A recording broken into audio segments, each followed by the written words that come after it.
নবীজি যখন মদিনা মুনাওয়ারায় আসলেন আর মদিনাবাসী নবীজিকে খুব সাদর সম্ভাষণ করে গ্রহণ করলেন।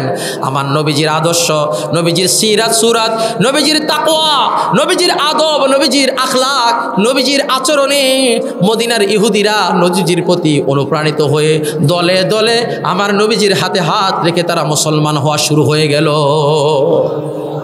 মদিনায় মুসলমানের সংখ্যা দিন দিন বৃদ্ধি পাচ্ছে।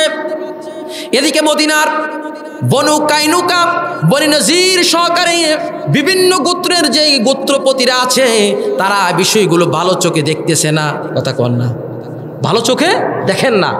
তাদের গোত্রপতিদের মধ্য থেকে 20 জন বড় বড় লিডার, এদের মধ্যে আছে হুয়াই ইবনু আখতাব আল কারজি, হুয়াই ইবনে আখতাব আল কারজি, আবু হুকাইক, কিনানা সহকারে এই ধরনের 20 জন বড় বিভিন্ন গোত্রের লিডাররা মক্কা গেল। মক্কা শরীফ গিয়ে মক্কার আবু জাহাল, উতবা, শাইবা, ওয়ালিদ ইবনুল মুগীরা, এটি কি ভালো মানুষ না খারাপ? আর কথা বলেন, ভালো না খারাপ? এরা আমার নবীজিকে কষ্ট দিয়েছে, নবীজির উপর হাত তুলেছে, সাহাবায়ে কেরামকে রক্তাক্ত করেছে। এই লোকগুলো কখনো ভালো হতে পারে না। কথা বলেন ঠিক কিনা? আল্লাহ বলেছেন, ইন্নাল্লাযীনা ইউযুনাল্লাহ ওয়া রাসূলা লা'নাহুমুল্লাহু ফিদ-দুনিয়া ওয়াল আখিরা। যারা আল্লাহকে কষ্ট দেয়, যারা আমার নবীকে কষ্ট দেয়, দুনিয়া আখিরাতের লানত তাদের উপরে। কথা বলেন ঠিক কিনা বলেন? আল্লাহ বলেছেন, ওয়া আ'আদ্দা লাহুম আযাবান মুহিনা। আল্লাহ তাদের জন্য যন্ত্রণাদায়ক শাস্তি নির্ধারণ করে রেখেছেন। জেনে রাখো, শুনে রাখো, নবীর সাথে যারা বেয়াদবি করেছে আল্লাহ তাদেরকে কখনো ছাড় দেন না। কথা বলেন ঠিক কিনা বলেন? ঠিক। ওয়ারাসাতুল আম্বিয়া, নবীদের উত্তরসূরি উলামায়ে কেরামদের সাথে যারা বেয়াদবি করে, যারা এই আল্লাহর ওলিদের সাথে বেয়াদবি করে, ওই সমস্ত ব্যক্তিদেরকে আল্লাহ ছাড় দেন না। কথা বলেন ঠিক কিনা?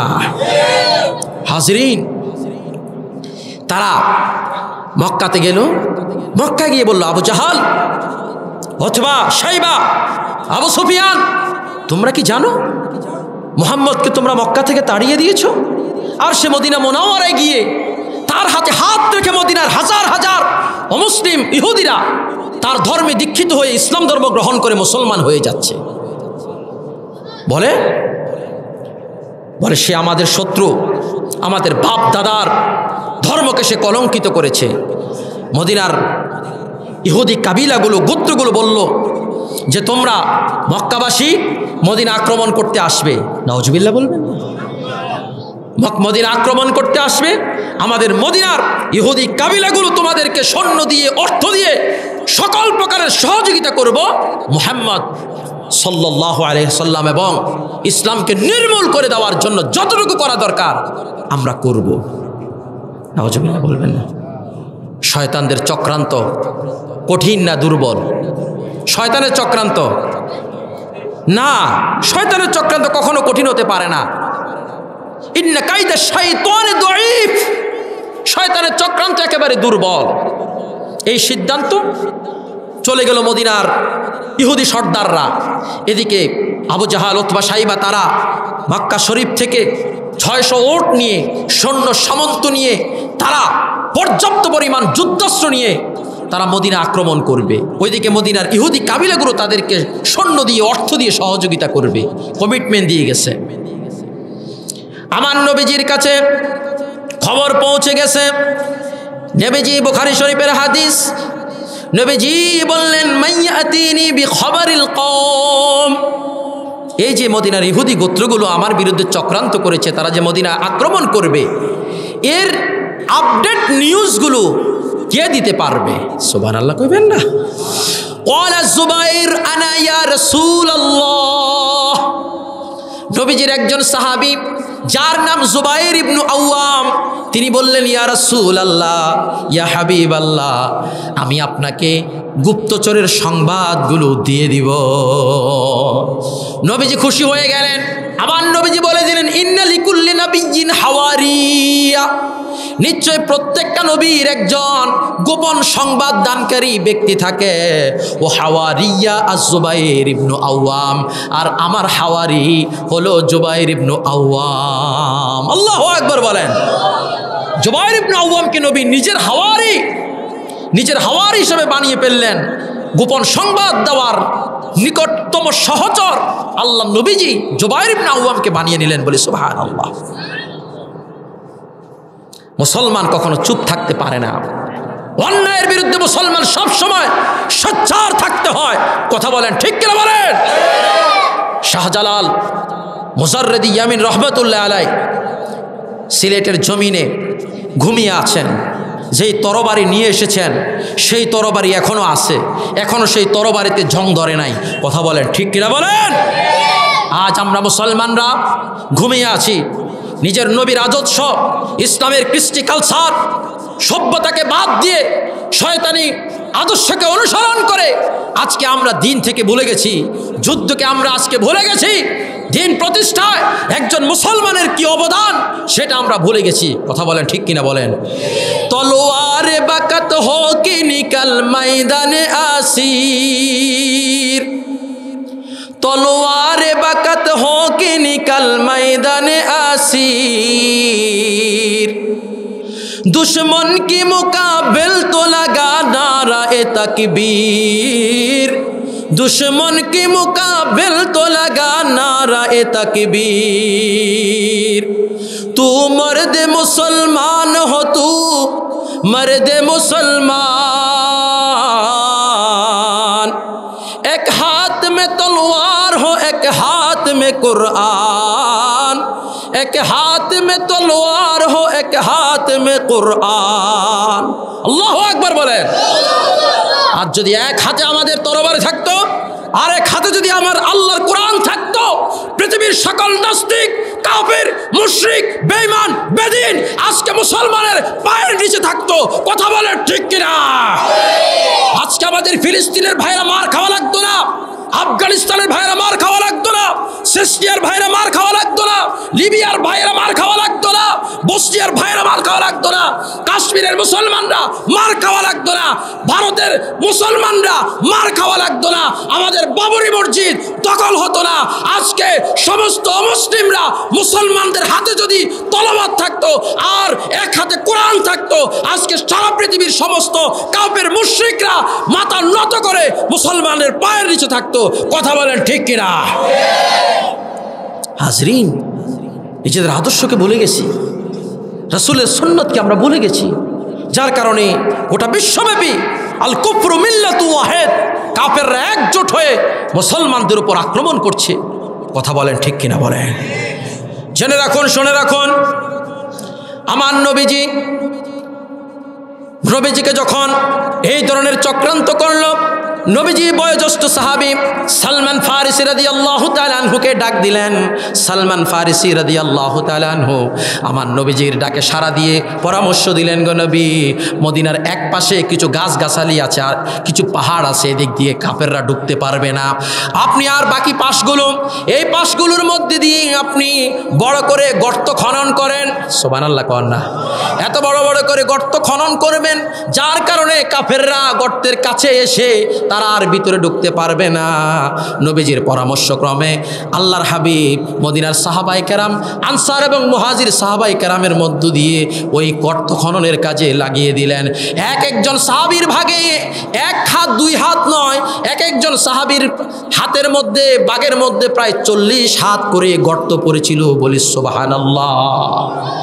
এই গর্তগুলো কি আমাদের নয়াবাজার এলাকার মাটির মতো? মদিনায় গেছেন নি কেউ? মদিনা শরীফ গেছেন? বাবা গেছেন? আলহামদুলিল্লাহ, আমার বাবা গেছে। বলেন তো এখানে মাটি দেখছেন নি? পাথর পাথর। একজন সাহাবীর বাগে 40 হাত করে গর্ত খননের দায়িত্ব আসছে। আল্লাহু আকবার বলেন। যেখানে সাহাবায়ে কেরাম বড় বড় পাথর ভাঙতে পারতেন না, সেখানে নবীজিকে ডাক দিতেন, ইয়া রাসূলুল্লাহ, ইয়া হাবিবাল্লাহ, ইন্নী আজিজুন লিকাসরিল হাজার। আমি তো পাথর ভাঙতে আমি ব্যর্থ গো নবী।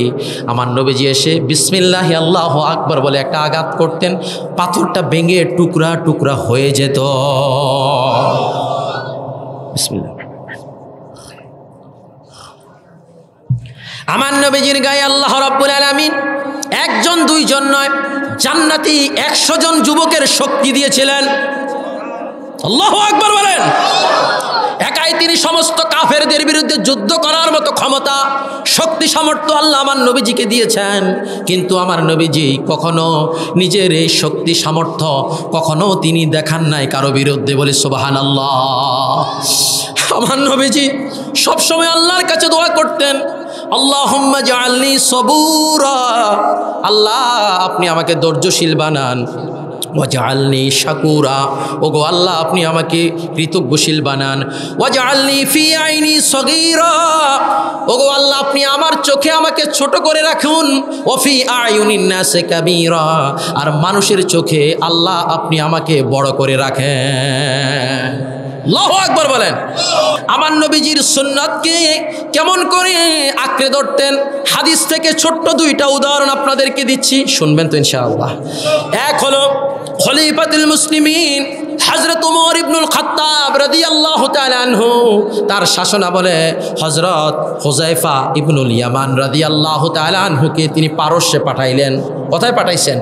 পারস্যে। ওই সময় বর্তমানে আমেরিকা যেমন দাপটওয়ালা, চীন যেমন দাপটওয়ালা, রাশিয়া যেমন দাপটওয়ালা, পারমাণবিক অস্ত্রের ভয় দেখায়, তারা ড্রোন বিমানের ভয় দেখায়, তারা আমাদেরকে মিসাইলের ভয় দেখায়, তারা আমাদেরকে যুদ্ধ বিমানের ভয় দেখায়। কথা কোন ঠিক কিনা বলে? আর মুসলমানের নারায়ে তাকবীর ধ্বনির কাছে ওই সমস্ত ড্রোন, মিসাইল, যুদ্ধ বিমান এগুলো কিছুই নাই, কিছুই নাই। কথা বলেন ঠিক কিনা বলেন? সেটাকে প্রমাণ করিয়ে দিয়েছিল আফগানিস্তানের তালেবান মুসলমানরা। সুদীর্ঘ 20 বছর যাবৎ মার্কিন বাহিনী সে আফগানিস্তানের মুসলমানদের উপর অকথ্য নির্যাতন, জুলুম, স্বৈরাচার যা কিছু করার করেছিল, কিন্তু শেষ পর্যন্ত তারা তাদের লেজ গুটিয়ে ব্যর্থ হয়ে পালাতে বাধ্য হয়েছিল। কথা বলেন ঠিক কিনা বলেন? সে আফগানিস্তানের রিজার্ভগুলো তারা আটকিয়ে রেখেছে এখন পর্যন্ত। কিন্তু তারা যখন তাদের রাষ্ট্রটাকে আল্লাহর কোরআন দিয়ে পরিচালনা শুরু করলো, তাদের রাষ্ট্রের মধ্যে আল্লাহর রহমত, বরকত চতুর্দিক থেকে তাদেরকে বেষ্টন করে আছে। তাদের অর্থনৈতিক মুদ্রার দাম আজকে আমাদের টাকার মান থেকে অনেক বেশি বেড়ে গেছে।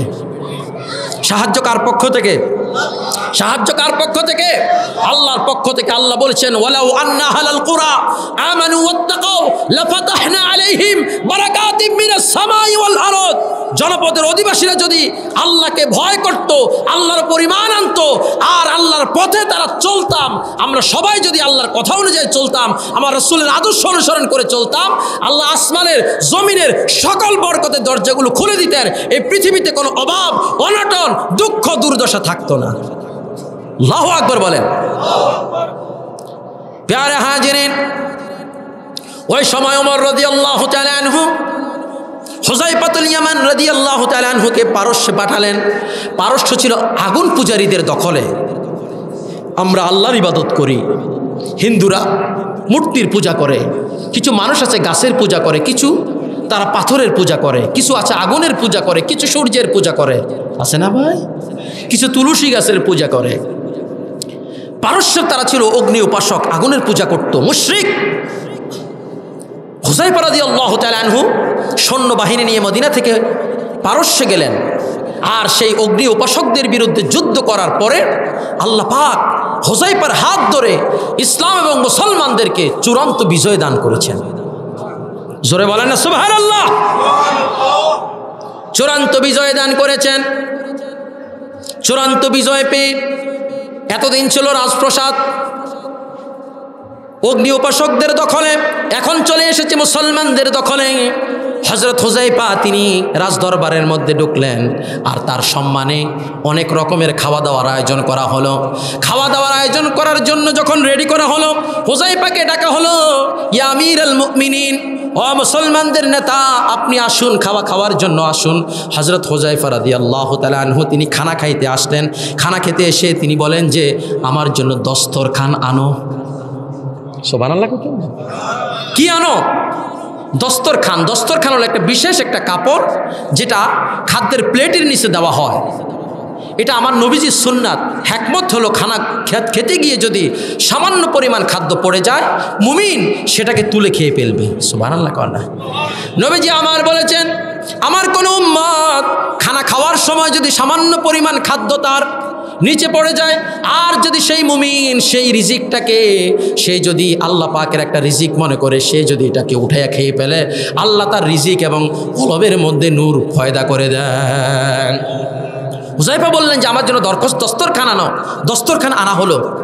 তিনি দস্তরখান দিয়ে বসিয়ে তিনি নবীজির সুন্নত মোতাবেক পা তুলে তিনি খানা খাচ্ছেন। এদিকে মুসলমান আছে, তারপর অগ্নি উপাসক তারাও আছে। সকলে দাঁড়ায় দাঁড়ায় দেখতেছে মুসলমানের খলিফা কেমনি করে খানা খায়। সুবহানাল্লাহ বলবেন না? তিনি খানা খাচ্ছেন। হাদিসে এসেছে ফাসাকাতাত মিন ইয়াদিহি লুকমা, সামান্য কিছু খাদ্য তার আঙ্গুলের ফাঁক দিয়ে নিচে পড়ে গেল। ফাআখাযাহা সুম্মা আকালাহা, হুযায়ফা সে খাদ্যটা তুলে তিনি খেয়ে ফেললেন। সুবহানাল্লাহ কন্যা। এতক্ষণ সবাই মুসলমানের খলিফার প্রশংসা, এখন শুরু হয়ে গেল হুযায়ফা রাদিয়াল্লাহু তাআলা আনহুর বিরুদ্ধে কানাকানি, সমালোচনা। বুঝেন তো সমাজে আছে না নাই? কম না বেশি? গীবত, শিকায়েত, পরনিন্দা আমাদের সমাজে রন্ধ্রে রন্ধ্রে প্রবেশ করে আমাদের ঈমান আমল সবকিছু নষ্ট করে দিচ্ছে। আমাদের এক মুসলমান আরেক মুসলমানের জন্য কল্যাণ কামনা করবে, দোয়া করবে, ভালোবাসবে, এর বিপরীতে আজকে হিংসা, বিদ্বেষ, সকলখুরি, গীবত এগুলো আমাদের সমাজে বিশৃঙ্খলা সৃষ্টি করে আমাদের মহাব্বতগুলো নষ্ট করে দিচ্ছে। কথা বলেন ঠিক কিনা? হাজরিন, হুযায়ফা রাদিয়াল্লাহু তাআলা আনহু তিনি খাওয়া দাওয়া শেষ, তিনি তার বিশ্রামের কক্ষে গেলেন।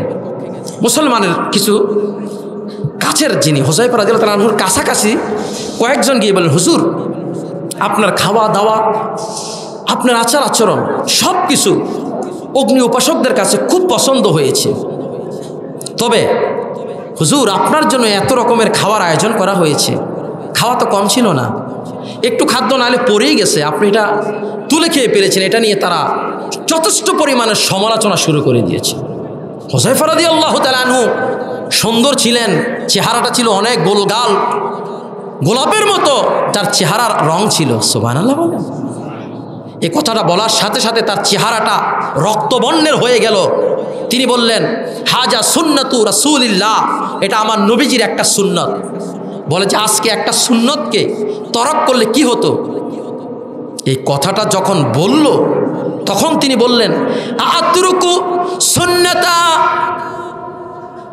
রাসূলি লিহাউলাইল হুমাক, আমি কি এই সকল নির্বোধ, এই সকল জালিমের জন্য আমার হাবিব, আমার মাশউক, আমার কলিজা, আমার নবীজির একটা সুন্নতকে আমি কি তাদের জন্য তরক করব? আমার জীবন যেতে পারে, আমার নবীর একটা সুন্নতকে আমি কখনো তরক করতে পারি না। সুবহানাল্লাহ।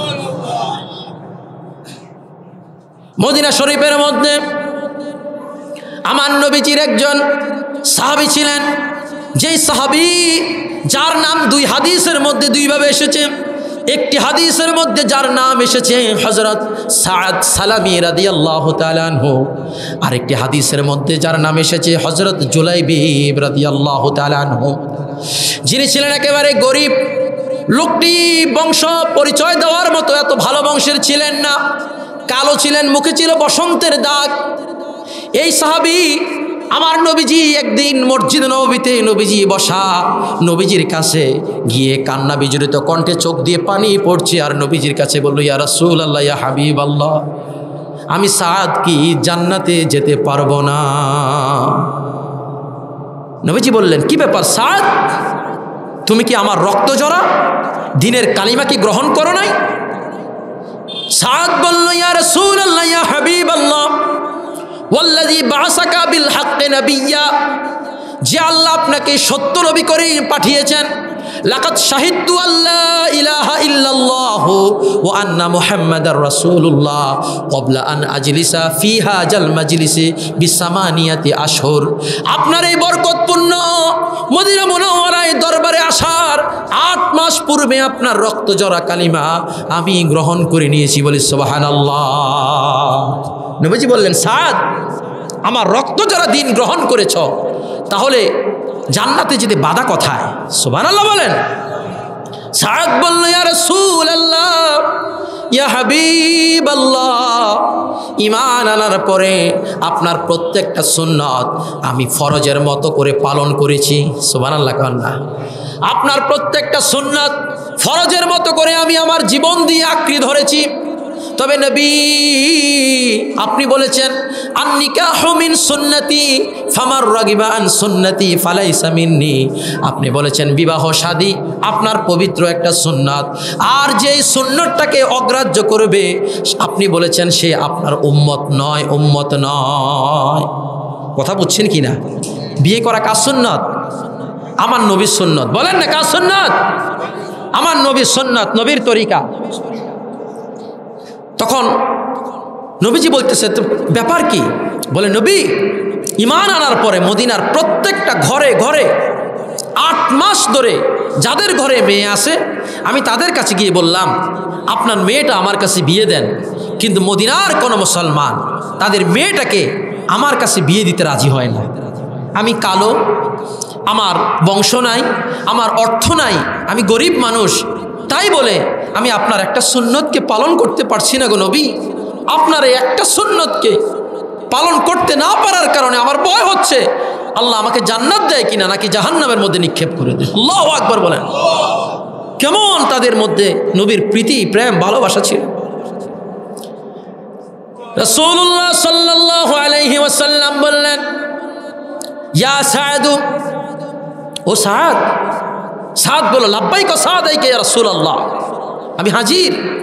তুমি কি মদিনার সাইয়্যিদু বনি সাকিব, বনি সাকিব গোত্রের একজন সর্দারের নাম ছিল আমর ইবনুল ওয়াহাব আল কারশি, তুমি কি তাকে চেনো? হাল তারিফু আমর ইবনুল ওয়াহাব আল কারশি সাইয়্যিদু বনি সাকিব, যিনি বনি সাকিব গোত্রের সর্দার, তুমি কি তাকে চিনো? বলে যে না ইয়া রাসূলুল্লাহ, আমি তাকে চিনি না, তার নাম আমি শুনেছি। বলে যে তুমি তার বাড়ি তালাশ করে তার বাড়িতে যাবে, তার একজন সুন্দরী কন্যা আছে, যখন তার বাড়িতে গিয়ে আস্তে করে দরজায় টোকা মারবে। সুবহানাল্লাহ বলেন, জোরে জোরে নয়। কেননা এখন আমার নবীজি এত আদর্শ শিখিয়ে গিয়েছেন, আস্তে করে কড়া নাড়বে। কেননা বর্তমান যে অবস্থা, মানুষের যে পরিমাণ হার্ট স্ট্রোক করে, কেউ যদি দরজার ভিতরে ধাম করে থাপ্পড় মারে অনেকে স্ট্রোক করে জাগাত মরে যেতে পারে। কথা কোন ঠিক কিনা কন? বলছে যে ফাকরা আল বাবা করআন রাকিকা, আস্তে আস্তে করে কড়া নাড়বে। যদি দরজা খোলে তোমার পরিচয় জানতে চায়, ম্যান তুমি তোমার পরিচয় দিবে, আর দরজা খোলার সাথে সাথে একটা কথা বলবে, যাওয়াজানি রাসূলুল্লাহ সাল্লাল্লাহু আলাইহি ওয়াসাল্লাম ফাতাতাকুম। আল্লাহু আকবার বলবেন, জোরে বলেন না আল্লাহু আকবার। সাদ সালামী রাদিয়াল্লাহু তাআলা আনহু আমর ইবনুল ওয়াহাব আল কারশির বাড়ির দিকে রওনা হয়ে গেলেন। যেতে যেতে তার বাড়িটা খোঁজ করে বের করলেন। ফাকরা আল বাবা করআন রাকিকা, আস্তে আস্তে করে দরজাটা টোকা দিলেন। ভিতরে থেকে প্রশ্ন আসলো, মান আনতা, তুমি কে? বলে দিলেন আনা সাদ সালামী, আমি সাদ সালামী। দরজা খোলা হলো। দরজা যখনই খুললেন আমর ইবনুল ওয়াহাব আল কারশি, তিনি বলে দিলেন তার মুখের উপরে, যাওয়াজানি রাসূলুল্লাহ সাল্লাল্লাহু আলাইহি ওয়াসাল্লাম ফাতাতাকুম। ও আমর ইবনুল ওয়াহাব আল কারশি, আপনার মেয়েকে আল্লাহর নবীজি আমি সাদের সাথে বিয়ে দিয়ে দিয়েছেন। মা খুশি হন নাই মনে আপনারা? আল্লাহু আকবার বলেন। এই দুনিয়াতে আপনাদের এলাকার সর্দার যিনি, একবারে প্রভাবশালী যিনি, এদেশের সরকার উপদেষ্টা, প্রধান উপদেষ্টা যিনি, তার ক্ষমতা আছে একবারে গরিব একজন মানুষের মেয়েকে তার অনুমতি ছাড়া বিয়ে দেওয়ার ক্ষমতা আসেনি। আর কথা বলেন আসেনি? নাই। এই ক্ষমতা আল্লাহ পাক তার হাবিবকে দান করে দিয়েছেন। সুবহানাল্লাহ বলেন। মেরাজ রজনীতে যখন দুলক ভুলক ছেড়িয়ে 7 আসমান 7 জমান পেরিয়ে সিদরাতুল মুনতাহা লা মাকান লা জামান সবকিছু পেরিয়ে আল্লাহ আরশে মুআল্লায় গেলেন। আল্লাহ পাক সেদিন তার হাবিবের কদমের নিচে যা কিছু আছে সব কিছু আমার নবীকে আল্লাহ হাদিয়া দিয়ে দিয়েছে। নবীজির ক্ষমতা ছিল একজনের মেয়েকে আরেকজনের সাথে বিয়ে দেওয়ার। যখন বললেন যাওয়াজানি রাসূলুল্লাহ সাল্লাল্লাহু আলাইহি ওয়াসাল্লাম ফাতাতাকুম, তোমার মেয়েকে আল্লাহ পাক, আল্লাহর হাবিব আমি সাদের সাথে বিয়ে দিয়ে দিয়েছি। তখন আমর ইবনে ওয়াহাব আল কারশি সে চিন্তা করলো, একবার তার দিকে তাকায়, আরেকবার নিজের মেয়ের কথা চিন্তা করে। আর উনার একজন মেয়ে ছিল, একমাত্র মেয়ে, এত সুন্দরী ছিল, যিনি মদিনার মধ্যে সবচেয়ে সুন্দরী মেয়ে ছিলেন, যাকে এক নামে ডাকা হতো হুরুল মদিনা। আল্লাহু আকবার বলেন। চিন্তা করলেন যদি 19 আর 20 হতো একটা কথা ছিল, 10 আর 20 হতো তাও একটা কথা ছিল। এখন দেখা যাচ্ছে 1 আর 20 কোনোভাবে মিলাতে পারছে না। তখন আমর ইবনে ওয়াহাব আল কারশি, এই কালো মানুষ, মুখে বসন্তের দাগ, নাই অর্থ, নাই কোনো ব্যক্তিত্ব, এগুলো দেখে ফারুদ্দুহু রাদ্দান কাবিহা, একটা ধাক্কা মেরে সাদ সালামিকে বের করে দিয়ে দরজাটা বন্ধ করে দিল। ইগলাকাল বাব, তার মুখের উপর দরজাটা বন্ধ করে দিল। মেয়েদের একটা স্বভাব, নারীদের একটা স্বভাব, ঘরের মধ্যে যখন কোনো বাইরে থেকে লোক আসে, তারা আড়ালে তারা আস্তে আস্তে শোনে, বুঝেন না? মানে দরজার পাশে, বেড়ার ফাঁকে, পর্দার আড়ালে একটু দাঁড়ায় দাঁড়ায় শোনে কে আসছে, কার কণ্ঠ। কথা বলেন, ঠিক কিনা বলেন? আমর ইবনে ওয়াহাব আল কারশির মেয়ে, সে দরজার ফাঁক থেকে, পিছন থেকে সে শুনতেছে। যখন দরজা বন্ধ করে দিয়ে আমর ইবনে ওয়াহাব আল কারশি যখন সাদ সালামিকে তাড়িয়ে দিয়ে যখন দরজা বন্ধ করে ঘরে ঢুকলো, মেয়ে জিজ্ঞেস করলো, বাবা কে এসেছে? বলে মুহাম্মদ সাল্লাল্লাহু আলাইহি ওয়াসাল্লাম একটা কালো, কুচকুচে কালো একটা ছেলেকে তোমার সাথে তাকে বিয়ে দিয়ে দিয়েছে, তার বিয়ের প্রস্তাব নিয়ে আমার কাছে এসেছে। বলে আপনি কি করেছেন? বলে আমি তাকে ধাক্কা মেরে তাড়িয়ে দিয়েছি। নাউজুবিল্লাহ বলবেন, জোরে নাউজুবিল্লাহ বলবেন না? মেয়েটা এত দিনদার ছিল, এত ধার্মিক ছিল, এত তাকওয়াবান ছিল।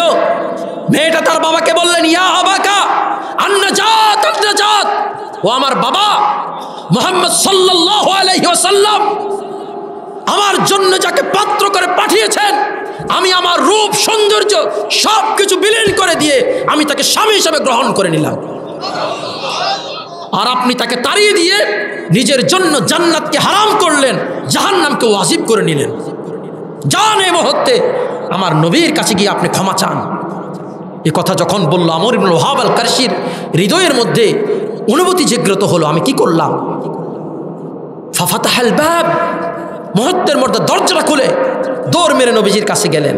এদিকে গিয়ে দেখলেন সাদ সালামি, নবীজি সাহাবায়ে কেরামদেরকে নিয়ে আলোচনা করছেন, সাদ সালামি পিছনে বসে বসে বসে বসে তিনি কান্না করতেছেন। আমর ইবনে ওয়াহাব আল কারশি হাতটাকে এমনি দিয়ে, ইয়া রাসূলুল্লাহ, ইয়া হাবিব আল্লাহ, আমি বড় ধরনের বেয়াদবি করে ফেলেছি, নবীজি গো আপনি আমারে মাফ করে দেন, ক্ষমা করে দেন। সুবহানাল্লাহ। নবীজি ডাক দিলেন, সাদ আর কান্না করা লাগবে না, কাজ হয়ে গেছে, যাও তুমি তোমার স্ত্রীর কাছে চলে যাও। সুবহানাল্লাহ কইবেন না?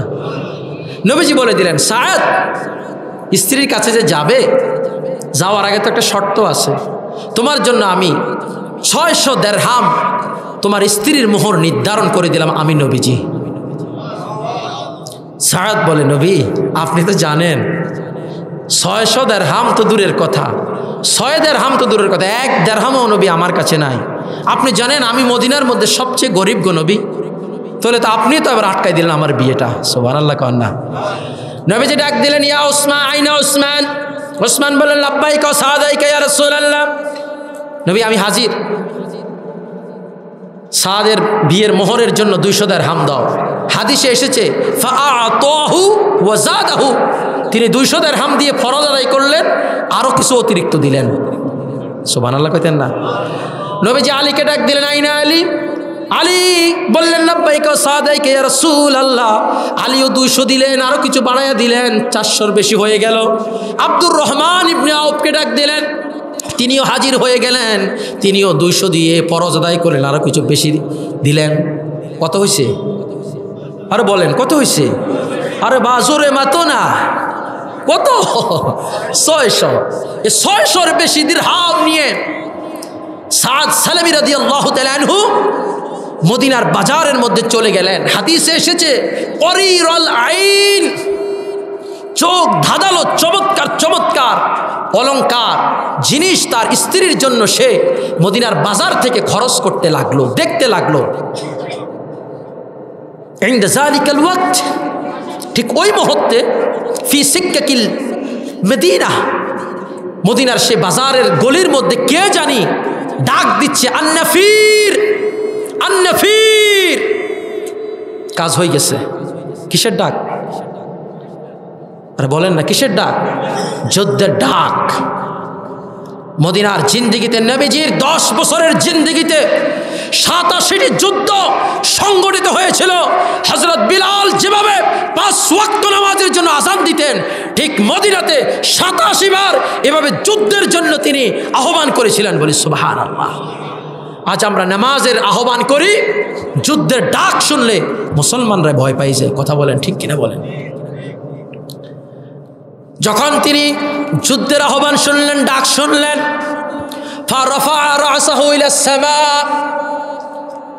মাথাটাকে তিনি আসমানের দিকে উঠালেন আর তিনি বললেন, ইয়া আল্লাহ, ওগো আমার রব, আপনি জেনে রাখুন, শুনে রাখুন, একটা দিরহাম দিয়েও আমি আমার স্ত্রীর জন্য কোনো কিছু কিনব না। তিনি যুদ্ধাস্ত্র কিনলেন, লৌহবর্ম কিনলেন, মাথার হেলমেট কিনলেন, ঘোড়া কিনলেন। যুদ্ধের জন্য তরবারি নিয়ে যেই লোকটা দুলার সাজে সজ্জিত হয়ে বাসর ঘরে যাওয়ার কথা, সেই লোকটা আমার নবীর প্রেমে মাতোয়ারা হয়ে, তিনি নবীর আদর্শে উজ্জীবিত হয়ে তিনি বাসর ঘর রেখে নবীর সাথে যুদ্ধ করার জন্য যুদ্ধের ময়দানে চলে গেলেন। ও মদিনা, তোমায় ভুলতে পারি না, কি করে ভুলবো তোমায়, বলো না বলো না বলো না। তোমার বুকে শুয়ে আছেন যেই জনা, তাকে সৃষ্টি না করিলে আমার রব্বানা কিছুই সৃষ্টি করতো না। কথা বলেন, ঠিক কিনা বলেন? তিনি যুদ্ধের ময়দানে শত্রুর বিরুদ্ধে ঝাঁপিয়ে পড়লেন, প্রাণপণে বীর দর্পণে যুদ্ধ করতে করতে করতে করতে সাদ সালামি এক মুহূর্তে শত্রুর আঘাতে জর্জরিত হয়ে তিনি মাটিতে ঢলে পড়লেন। শত্রুর আঘাত, তরবারির আঘাতে তার একটা হাতের এই লৌহবর্মটা ভেঙে লৌহবর্ম আলাদা হয়ে গেছে। মানুষ তার দেহ দেখে চিনে গেলেন, কালো মানুষটা, এটি ছিলেন সাদ সালামি। নবীর কাছে চলে গেলেন, ইয়া রাসূলুল্লাহ, ইয়া হাবিবাল্লাহ, আপনার সাদ তো বাসর ঘরে যায় নাই, যুদ্ধ করার জন্য যুদ্ধের ময়দানে আপনার দরবারে চলে এসেছে। সুবহানাল্লাহ বলেন। নবীজি সাদের কাছে এসে সাদের রক্তাক্ত দেহটাকে আল্লাহর নবীজি নিজের কোলে তুলে নিলেন। তার চেহারা থেকে আল্লাহর নবীজি নিজের জামা মোবারক দিয়ে, জুব্বা মোবারক দিয়ে আল্লাহর হাবিব তার চেহারার মধ্যে ধুলগুলো নিজেই মুছে দিলেন। সুবহানাল্লাহ। নবীজির কোলের মধ্যে তার রূহটা তিনি শাহাদাত বরণ করলেন। আর এই সাদ সালামির এই পবিত্র বদন মোবারক কোলে নিয়ে আমার নবীজি তিনি কান্না করা শুরু করে দিলেন। নবীজির চোখ বেয়ে বেয়ে পানি পড়তেছে, দাড়িগুলো ভিজে গেল, নবীজির দাড়িগুলো ভিজে গেল। নবীজির এই চক্ষু মোবারক থেকে, মুক্তার থেকেও সুন্দর সুন্দর পানির ফোয়ারা ঝরে যাচ্ছে। এরপর কিছুক্ষণ পরে আমার নবীজি তিনি মুস্কি মুস্কি হাসতেছেন। সুবহানাল্লাহ। আবার নবীজি কিছুক্ষণ পরে তার পবিত্র চেহারা মোবারক তিনি ঘুরিয়ে নিলেন। সাহাবায়ে কেরামের মধ্যে সবচেয়ে যুবক যে সাহাবী হযরতে আবু লুলু, তিনি বললেন যে ইয়া রাসূলুল্লাহ, ইয়া হাবিবাল্লাহ। আবু লুবাবা বললেন, ইয়া রাসূলুল্লাহ, ইয়া হাবিবাল্লাহ, ইশরাহিল হাদিসা, আপনি হাদিসের ব্যাখ্যা দেন। আপনাকে দেখলাম কাঁদলেন, আবার দেখলাম আপনি হাসলেন, আবার আপনার চেহারাটা ঘুরাইয়া নিলেন। নবী, এর কারণটা আপনি ব্যাখ্যা করেন।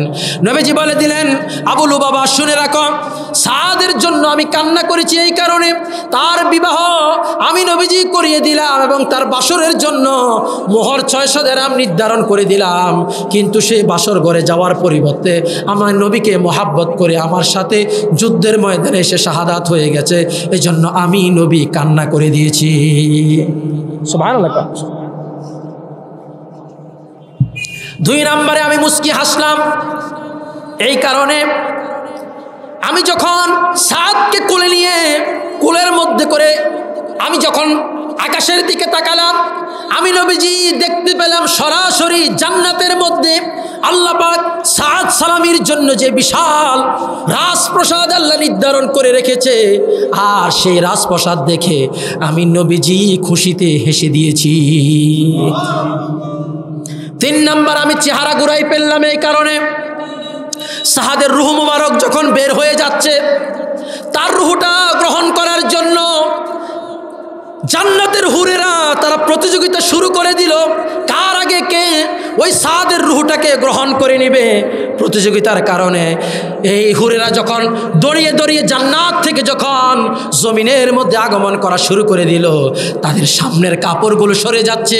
সামনের কাপড়গুলো সরে যাওয়ার কারণে আমি নবীজি লজ্জায় আমার চেহারাটাকে ঘুরাইয়া ফেলেছি, বলি সুবহানাল্লাহ। নবীজির আদর্শকে অনুসরণ করলে এই পৃথিবী থেকেই জান্নাতের সার্টিফিকেট পাওয়া যায়। কথা বলেন ঠিক কিনা বলেন? নবীজি সাদ সালামীর ওই যুদ্ধাস্ত্র, লৌহবর্ম হেলমেট, শরীরের কাপড়গুলো খুলে সবগুলো একজন সাহাবীর হাতে দিয়ে বললেন, যাও যাও ইযহাব ইলা আমর ইবনুল ওয়াহাব আল কারশি। আমর ইবনুল ওয়াহাব আল কারশির কাছে গিয়ে বলো, আল্লাহ পাক তার মেয়ে থেকেও লক্ষ কোটি গুণ বেশি সুন্দরী জান্নাতের হুরদের সাথে আমার সাদকে আল্লাহ বিবাহ দিয়ে দিয়েছেন। বলি সুবহানাল্লাহ। নবীর সুন্নতের অনুসরণ করবেন তো ইনশাআল্লাহ? নবীর আদর্শকে আমরা বুকে ধারণ করব।